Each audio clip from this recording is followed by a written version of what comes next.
the house that shouldn't exist. The road to hell isn't paved with good intentions. It's lined with whispers, unseen hands, and a house that should have never been built. The Harrington estate stood deep in the heart of Black Hollow, a secluded stretch of land in Connecticut where time itself seemed to rot. The house had been abandoned for decades, yet it never truly emptied. Locals spoke of it in hushed voices, referring to it as the house that shouldn't exist. No records of its construction could be found, no blueprints, no land deeds. It was as if the house had grown from the earth itself, an unnatural thing forced into existence by something far older than man. Many who had entered never returned. The few who did spoke of horrors beyond explanation, whispers crawling under their skin, shadows that moved against the natural order, and a presence that watched them, waiting. When renowned paranormal investigators Ed and Lorraine Warren passed away, their legacy was left in the hands of those willing to continue their work. One such group was the Society for Paranormal Research and Exorcism, SPARE, led by a seasoned investigator, Daniel Graves. Accompanied by his team, Emily Carter, a psychic medium, Father Gabriel, a Vatican-trained exorcist, and Jason Holt, a skeptic-turned-believer, they had been called to investigate the Harrington estate after a chilling case caught their attention. The Miller family had moved in 3 weeks ago. They lasted only 3 days. Then they vanished. Their belongings remained untouched, their meals left half-eaten, their clothes still folded in drawers. The police found no signs of forced entry, no struggle, just an abandoned house filled with an unbearable sense of wrongness. But what terrified them most was the final voicemail Mrs. Miller left on her sister's phone. "It's watching us. It knows our names. We can't leave. The doors won't open. Jason is speaking in a voice that isn't his own. God help us. It's inside the walls." Then silence. The arrival. The team arrived at the house just as the sun dipped below the horizon, bleeding crimson through the skeletal trees surrounding the property. The Harrington estate loomed before them, a monstrosity of rotting wood and blackened brick, its windows staring blankly like the hollow eyes of a corpse. Vines choked the walls, twisted and gnarled as if they had grown from something deeper than the soil. The air was wrong. It smelled of decay, thick and damp, like the breath of something ancient and rotting beneath the floorboards. Jason shifted uncomfortably. "This place gives me the creeps." "No one's backing out," Daniel said, gripping his bag tighter. "We document, we analyze, and we help." Father Gabriel made the sign of the cross. "Something unholy resides here. I can feel it." Emily had been silent the entire drive. Now she was visibly shaking. Her gaze was fixed on the second-floor window. "There's something standing there," she whispered. Everyone turned to look. The window was empty. Inside the house, the front door creaked open at the slightest touch, the hinges groaning like a dying man's last breath. A heavy darkness swallowed them as they stepped inside, the air thick with something unseen. Dust floated in lazy spirals, disturbed only by their footsteps. The house was eerily preserved. Plates remained on the dining table, covered in rot. Children's toys lay scattered on the floor, their once bright colors dulled with age. A single candle flickered on the mantel, its wax melting into an untouched puddle. Daniel activated the thermal camera, scanning the room. No heat signatures. Jason set up motion detectors, EVP recorders, and infrared cameras, ensuring every inch of the house was monitored. Father Gabriel whispered a prayer under his breath. Emily clutched her temples, wincing. "It knows we're here." A loud bang echoed from upstairs. Everyone froze. Jason exhaled sharply. That was footsteps. Daniel nodded. "Let's move." The voices began. As they ascended the grand staircase, the wood groaned beneath them, protesting their presence. The air was colder now, each breath forming a mist. The hallway stretched into darkness, lined with closed doors. A single, tattered painting hung on the wall, depicting a faceless woman standing in a field of dead trees. Emily's breathing quickened. "Something's whispering." Daniel strained his ears. At first, there was only silence. Then, ever so faintly, "Leave." A cold shiver crawled down his spine. The whisper hadn't come from a single voice. It had come from many. Father Gabriel stepped forward, raising his crucifix. "Reveal yourself." The air crackled. The temperature plummeted. Then, the door at the end of the hall slammed open. A guttural, inhuman growl reverberated through the house, shaking the walls. Jason's camera flickered and died. Emily gasped. "It's in the room." Daniel raised his flashlight, shining it into the darkened doorway. His stomach turned to ice. A figure stood inside the room. Not fully human, not fully shadow. Its head twitched unnaturally, its body jerking as if it were being controlled by invisible strings. A deep, choking sound gurgled from its throat. Then it rushed forward. The first encounter, Father Gabriel reacted first, raising his Bible and shouting a prayer. The figure stopped inches away from them, its blackened hands curling like claws. "Who are you?" Daniel demanded, gripping his recorder. The entity's head snapped toward him. Then, in a voice that was not human, "We never left." Suddenly, every door in the house slammed shut at once. The lights exploded in a burst of shattered glass. The house came alive with whispers, dozens, maybe hundreds, overlapping, weaving through the air like a chorus of the damned. Emily screamed, clutching her head. There inside my mind. The sealed room, the house had come alive. The walls groaned like something shifting beneath the surface. The air pulsed, thick, suffocating, unnatural. Jason's body remained rigid, unmoving. His mouth was open, his lips forming words that weren't his own. The voice that spoke through him was deep, guttural, wrong. "The devil is here." Then, silence. Daniel took a cautious step forward. "Jason?" Jason's head snapped toward him, but his eyes were not his own. They were pitch black, filled with something that did not belong in this world. Emily grabbed Daniel's arm, her fingers digging into his skin. "That's not Jason." Father Gabriel stepped forward, gripping his crucifix tightly. "In the name of Christ, reveal yourself." Jason let out a breath, slow, controlled. Then, in a voice layered with multiple tones, some high-pitched, others so deep they vibrated in their chests, he spoke, "You are not welcome here." Then he collapsed. A shuddering breath left his lips as he gasped, choking like a man just pulled from drowning. His eyes flickered back to normal. His hands trembled. "What the hell just happened?" he whispered, his voice shaking. Father Gabriel crouched beside him. "Something tried to use you." Jason rubbed his temples.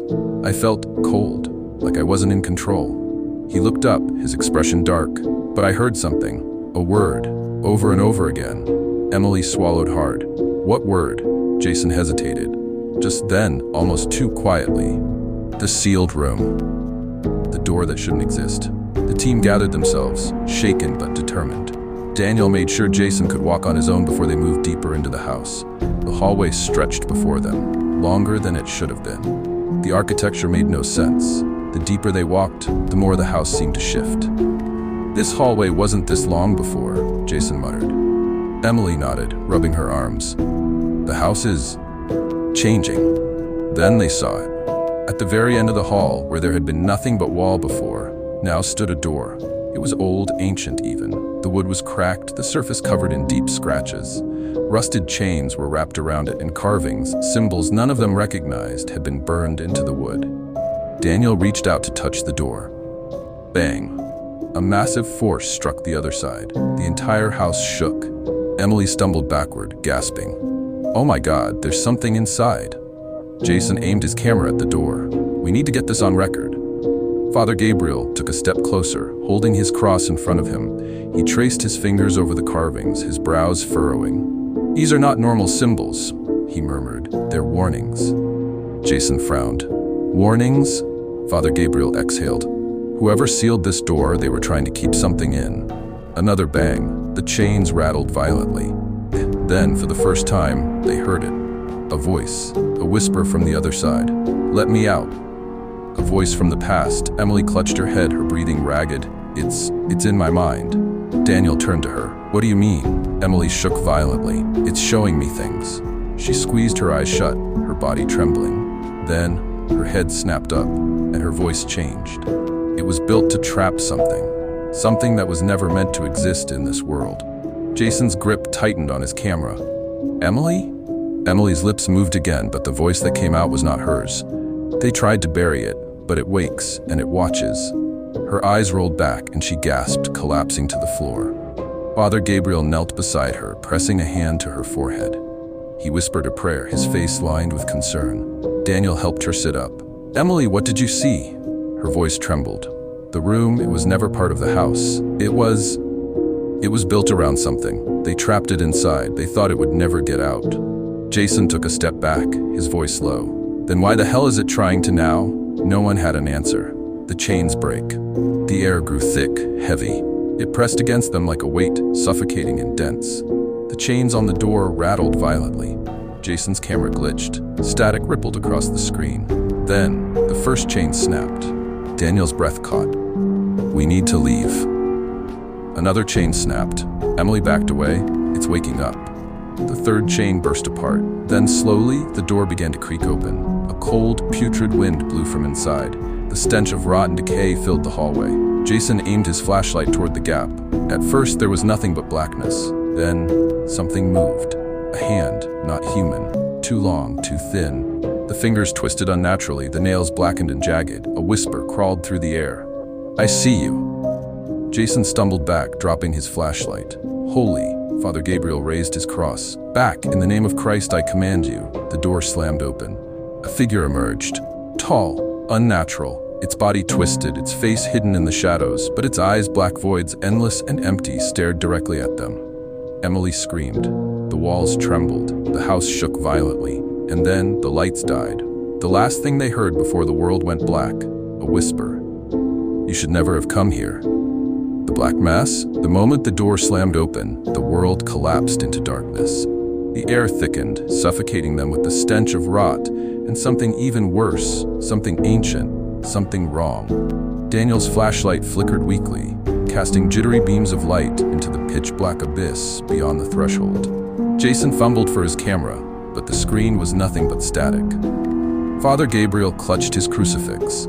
His voice was steady, but his knuckles had turned white. "God help us." Then, from the open doorway, the whisper came again. "You should never have come here." Emily let out a small, broken sob. "It's here. It's awake."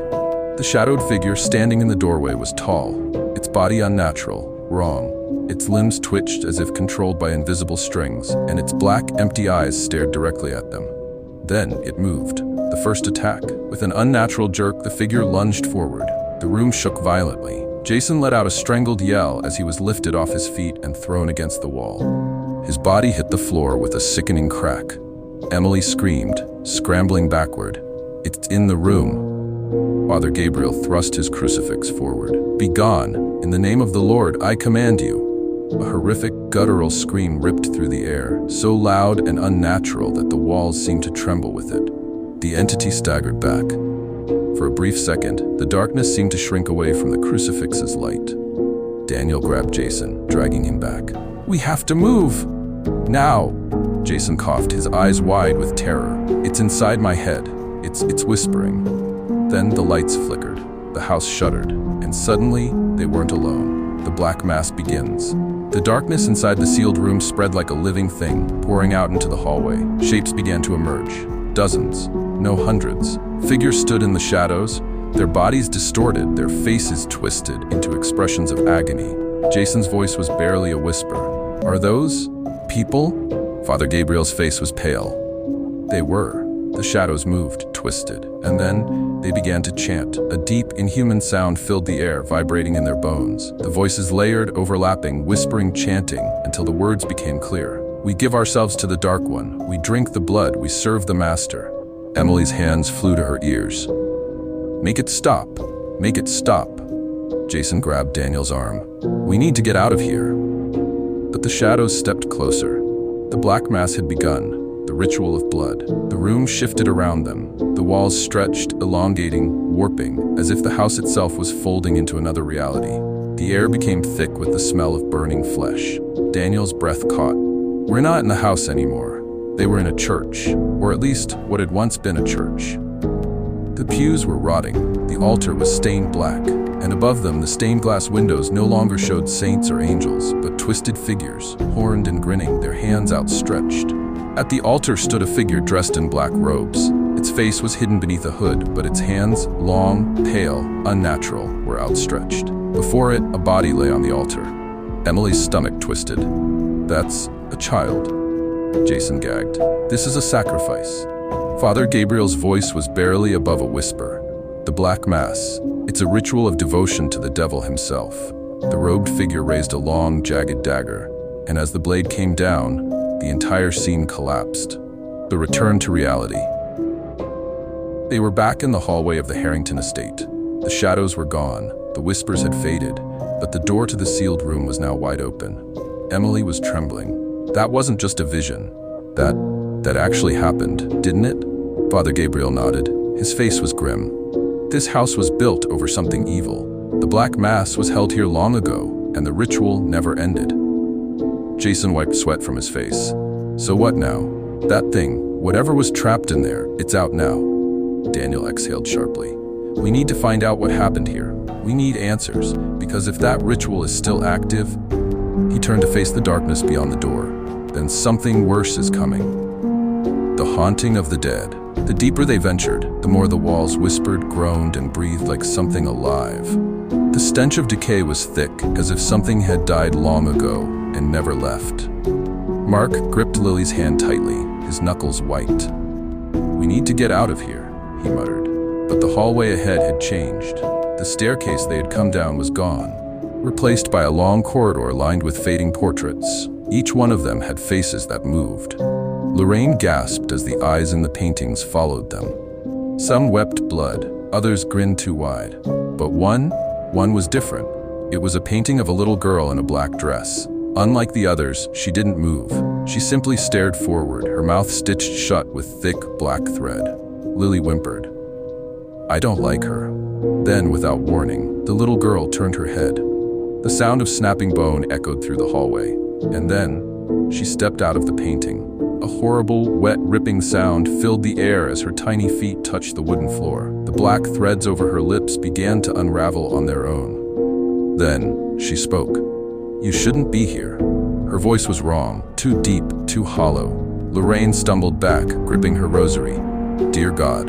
The girl's jaw unhinged, and from her throat, a dark mist poured out, filling the air with the scent of rotting corpses. The lights above flickered violently, the walls shaking. Then, the dead came. One by one, rotting figures emerged from the darkness. Some were faceless, others had empty, bleeding sockets where their eyes should have been. Their fingers were long, sharp, and reaching. They whispered as they moved closer. Join us. Mark pulled Lily behind him as the hallway stretched longer, warping into an endless tunnel. The doors around them slammed shut on their own, trapping them in. The little girl in black laughed softly. And then, in a voice that sounded like 1,000 dead souls speaking at once, she whispered, The house doesn't let anyone leave. The dead lunged, and the lights went out. The devil's awakening. The house was no longer just haunted, it was alive. The walls throbbed like flesh. The wooden floors creaked and groaned, as though something beneath them was breathing. A thick, black rot had begun to seep from the corners of the ceiling, spreading across the walls like veins of decay. The sealed room had been opened, and now something inside the house had fully awakened. The nightmares began. Emily clutched her head, her fingers digging into her scalp. It's inside me. Father Gabriel rushed to her side. Emily, stay with us. Fight it. But Emily's body convulsed. Her lips moved as if she were speaking, but no sound came out. Then, slowly, her eyes rolled back into her skull, leaving nothing but white. Jason backed away, his face pale. Oh, God! Emily's mouth twisted into a grin, and when she finally spoke, it wasn't her voice. You should have never come here. The lights exploded. Glass shattered around them as a violent wind ripped through the house. The temperature plunged. A deep, resonant hum filled the air, shaking the walls. Then a low, growling voice slithered from every direction. He wakes. He wakes. He wakes. Daniel grabbed Jason's arm. We have to move, now. But Jason was frozen, staring in horror as Emily's body lifted off the ground. She hovered, her limbs twisting unnaturally. Her mouth opened, wider than should have been possible, her jaw cracking loudly. Then, her eyes snapped forward, and she screamed. The house falls into darkness. The scream was unnatural. Not just loud, wrong. It felt as if it came from inside their heads, vibrating through their skulls, tearing through their minds like claws. The walls shook violently. The floorboards began to split apart, revealing a yawning abyss beneath them. Jason grabbed Daniel. The house, it's breaking apart. Emily's body dropped suddenly. She gasped for air, her face streaked with tears, her entire body trembling. It's here, she whispered, barely able to breathe. It's awake. Then, from the darkness below, they saw it. A hand, not human. Long fingers, twisted and jagged, clawed their way up from the abyss. And then, the devil rose. The devil's awakening. It wasn't just a demon. It wasn't just an evil spirit. What emerged from the black pit beneath the house was something ancient, something that had been trapped for centuries, something that should have never been woken. The figure towered before them, its skin charred and cracked, like burnt flesh barely holding together. Its eyes were nothing but black holes, endless, eternal, filled with suffering. When it spoke, its voice wasn't one voice. It was many, thousands, overlapping, screaming, whispering, laughing. "You thought you could keep me buried." Jason took a step back, his legs nearly giving out. "Holy shit." The entity grinned, and then the house exploded into chaos. The unleashing of hell, the fire of damnation. The walls burst apart, the wooden beams splintered as an unseen force ripped through the structure. Father Gabriel raised his crucifix. "In the name of Christ." But before he could finish, an invisible force slammed into him, throwing him across the room like a rag doll. His body collided with the wall, and he collapsed, unmoving. Jason grabbed Emily. "We have to get out of here." But the doorway was gone. Where the entrance had been, there was now only solid, breathing flesh. Emily's voice was raw with panic. "We're trapped." The devil stepped forward. "This house is mine now." The shadows twisted violently, taking shape. Dozens, no, hundreds of figures emerged from the walls, their bodies twitching, their eyes hollow and screaming silently. "The souls of the damned." Jason turned to Daniel. "We can't fight this. We have to find another way." But Daniel wasn't looking at him. He was looking at Emily. And Emily was changing. The possession, her body contorted violently, her back arching, her limbs cracking into unnatural positions. Her fingers stretched, her nails blackening, growing into claws. Her head twisted sharply, bones snapping loudly, and when she looked up, her eyes were gone. Only two deep, black voids remained. "He is inside me," she whispered, her voice layered, unnatural. Then she lunged. Jason barely dodged as Emily's clawed hands swiped at him. He stumbled back, his breath coming in ragged gasps. She's not Emily anymore." Daniel's face twisted in horror. "We have to stop it." Father Gabriel, bleeding from his head, forced himself to his knees. He raised his crucifix with shaking hands. "Emily, if you can hear me, fight it." Emily screamed, not in pain, in rage. The devil's laughter filled the house. "You cannot stop this. She is mine now." The shadows swirled violently, closing in around them. Jason grabbed Daniel's arm. "We have to leave her." But Daniel's face was filled with anguish. "We can't just..." Jason shook him. "She's already gone." Father Gabriel spoke quickly. "There's only one way to stop this." Jason turned to him. "What do you mean?" The priest's eyes were filled with fear, but also determination. "We have to destroy the house." Daniel's face twisted in shock. "What?" Father Gabriel wiped the blood from his mouth. "This house is the devil's tomb. It was built to contain him. If we collapse it, we seal him back inside." Jason looked at Emily, still writhing, screaming, twisting, then at the demonic figure towering over them. They had no choice. Daniel clenched his fists. "Then let's burn this place to the ground." The house was a prison of screaming shadows, twisting flesh and hellish darkness. The devil was awake. Emily was no longer Emily, and the only way to stop it was to burn everything down. The house becomes a nightmare. Jason gripped Daniel's arm. "We have to move, now." The walls pulsed like living skin, veins of black decay spreading through them. The floor groaned beneath their feet, softening, rotting. Emily, or what was left of her, twisted toward them. Her body was a horrific abomination. Her limbs stretched unnaturally, bones snapping, her jaw hanging open far too wide. Her skin peeled in places, revealing writhing, black veins. And when she spoke, her voice was layered with 1,000 tortured whispers. "You cannot escape. You belong to us now." Jason turned to Father Gabriel. "You said burning the house would trap it, but how?" The priest wiped blood from his mouth, his eyes burning with determination. "The ritual that created this place, it's bound to the foundation. If we destroy the heart of the house, we can seal the devil inside." Daniel's breath came fast. "Where's the heart?" Father Gabriel hesitated.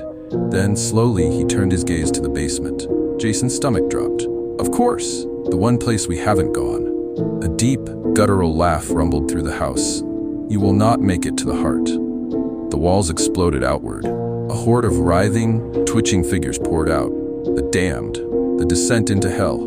The hallway collapsed around them, forcing them toward the basement door. Jason didn't hesitate. He grabbed the handle and ripped it open. A blast of icy wind slammed into them. the stench of rotting flesh and sulfur nearly overwhelming. The stairs descended into total blackness. Daniel clenched his fists. "We do this together." Father Gabriel whispered a prayer. "God help us." Then, one by one, they stepped into the abyss. The moment their feet touched the basement floor, the door slammed shut above them. The air was suffocating. The darkness wasn't just an absence of light, it was alive, crawling, whispering, seeping into their skin. Jason flicked on his flashlight and immediately wished he hadn't. The walls were covered in faces, hundreds, no thousands, of human faces, their mouths open in silent, frozen screams. Daniel's voice was barely a whisper. "Oh my God." Then one of the faces blinked and whispered, "Help us." The heart of the house at the center of the basement was an altar of black stone, slick with fresh blood. And in the center, a massive pulsating heart, not human, something ancient, something evil. It throbbed violently, thick black veins spreading outward, pulsing through the walls of the house. Jason's voice was shaking. "That's it, that's what's keeping this thing alive."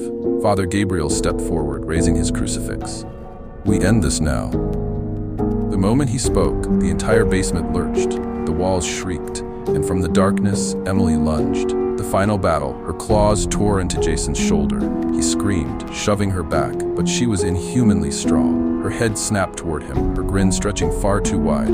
"You will die here." Daniel grabbed a piece of broken wood and swung. The impact barely slowed her. Emily's hands wrapped around Daniel's throat. His feet lifted off the ground. His vision darkened. He was dying. Then, a sudden flash of light. Father Gabriel pressed his crucifix against Emily's forehead. She shrieked in agony, her skin burning. She stumbled back, black smoke pouring from her body. Jason grabbed Daniel, pulling him away. "Finish this," Jason shouted. Father Gabriel turned toward the massive heart. He pulled a small flask of holy oil from his robe, uncorked it, and poured it over the pulsing flesh. The heart began to scream. The entire house convulsed. Jason grabbed a lighter. His hand was shaking. "This better work," he flicked it. The flame danced in his hand. Then, he threw it. Hell engulfed in flames. The fire ignited instantly. The oil spread rapidly, flames devouring the heart. The house screamed. The walls split open, black blood pouring out. The floor shattered, revealing a bottomless void beneath them. Emily, or what was left of her, let out a final ear-piercing shriek. Her body convulsed. Her skin peeled away, revealing nothing but darkness beneath. Then she collapsed into ash. The devil roared. "No!" The house began to collapse. Jason grabbed Daniel. "Run!" They sprinted toward the stairs, flames licking at their heels. Father Gabriel stumbled. Jason grabbed him, dragging him up the stairs. The moment they reached the first floor, Jason kicked open a window. The three of them leapt out, just as the house collapsed in on itself. The flames roared to the heavens, swallowing the estate in a violent inferno. And then, the screaming stopped. The wind howled, and the house was no more. The aftermath. They stood in the grass, staring at the smoldering ruins. Daniel's hands were shaking. "Did we do it?" Father Gabriel closed his eyes. He listened. No whispers, no shadows, only silence. Finally, he exhaled. "It's over." Jason wiped his face. "Jesus Christ." Daniel stared at the flames, his face filled with grief. "She's gone." Father Gabriel put a hand on his shoulder. "Emily died the moment we entered that house. Whatever was left of her. It wasn't her anymore." Daniel swallowed hard. Tears filled his eyes, but he nodded. They turned away, walking toward the waiting car. Jason muttered, "I'm never setting foot in another haunted house again." Father Gabriel gave him a small, tired smile. "Let's hope we never have to." As they drove away, the flames continued to burn. And in the distance, a single whisper lingered in the wind. "This is not the end. The devil's curse." The fire had burned for hours. The house was gone. Nothing remained but smoldering ruins, blackened debris, and silence. Jason, Daniel, and Father Gabriel stood at the edge of the property, watching the last embers die. The wind had shifted. The air no longer smelled of sulfur and decay. For the first time since they arrived, the land felt empty. Daniel's voice was hoarse. "It's really over?" Father Gabriel sighed, wiping soot from his face. "It should be." The heart was destroyed. The house collapsed. The devil was sealed away. Jason exhaled deeply, rubbing his temples. "Then why does it feel like something's still wrong?" And then, the wind changed. A whisper crawled through the air. "You think you've won?" A chill ran down their spines. Daniel turned sharply. "Did you hear that?" Jason's breath hitched. "Yeah, and I don't think we're alone." The shadow that lingers, the moonlight dimmed, the forest surrounding the ruins darkened, as if the shadows themselves were closing in. Father Gabriel gripped his crucifix tightly. "Stay close, something's not right." The ground beneath them trembled. A low, distant growl echoed from the ruins. Jason's hands clenched into fists. "No way, we burned it, we destroyed it, it's over." But the voice returned, this time closer. "Fools, you burned the house." The air turned ice cold, the trees shuddered, but the curse lives on. Jason's pulse pounded. He could feel it. Something was still here, watching, waiting. Father Gabriel took a shaky breath. "This isn't over." Daniel's transformation then. Daniel gasped, his hand shot to his chest. His breathing grew ragged. Jason grabbed his arm. "Daniel, what's wrong?" Daniel staggered back, his fingers digging into his skin. "I don't." His voice cracked, his face twisted in pain. Then he screamed. Jason's blood ran cold. Daniel's eyes turned black. The veins in his arms darkened, pulsing like writhing worms beneath his skin. Father Gabriel stepped back, horrified. "No, oh God, no." Daniel convulsed violently. His body twisted unnaturally, his spine cracking. His lips pulled into a grin far too wide, and when he looked up, the devil was in his eyes. "Did you really think I needed the house to live?" The devil's new vessel, Jason's heart pounded. "No, no, no, no." Father Gabriel clutched his cross, his voice shaking. "The devil didn't die, it just needed a new home." Daniel's mouth stretched open, revealing black voids where his teeth should be. His voice was no longer his own. "You set me free." Then he lunged. Jason barely dodged as Daniel's clawed hands swiped at him. His fingernails had become black talons. Father Gabriel held out his crucifix. "Daniel, fight it!" Daniel's body twitched violently. His skin began to peel away, revealing something unnatural underneath. "There is no Daniel." The ground split open beneath them, the air filled with whispers. The curse hadn't ended, it had only just begun. The final escape. Jason grabbed Father Gabriel. "We have to go." Father Gabriel's face was pale, but he nodded. They ran. Behind them, Daniel's laughter echoed. No longer human, but something much, much worse. The forest twisted around them, branches reaching like skeletal hands. Jason tripped. He hit the ground hard, gasping. Father Gabriel pulled him up. "Keep moving." They burst through the tree line.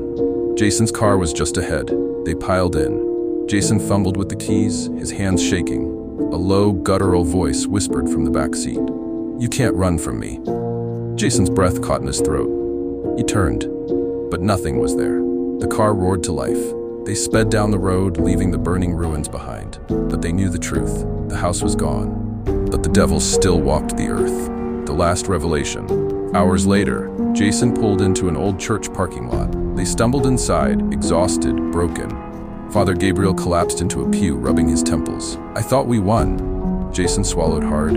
"We didn't." The priest exhaled shakily. "The devil, it never needed the house. It only needed a doorway." Jason looked up, his throat dry. "And we opened it." The wind whispered outside. And somewhere far away, but closer than they thought, Daniel's voice called out. But it wasn't Daniel anymore. "This world belongs to me now." Then the church lights flickered, and the shadows moved. The end?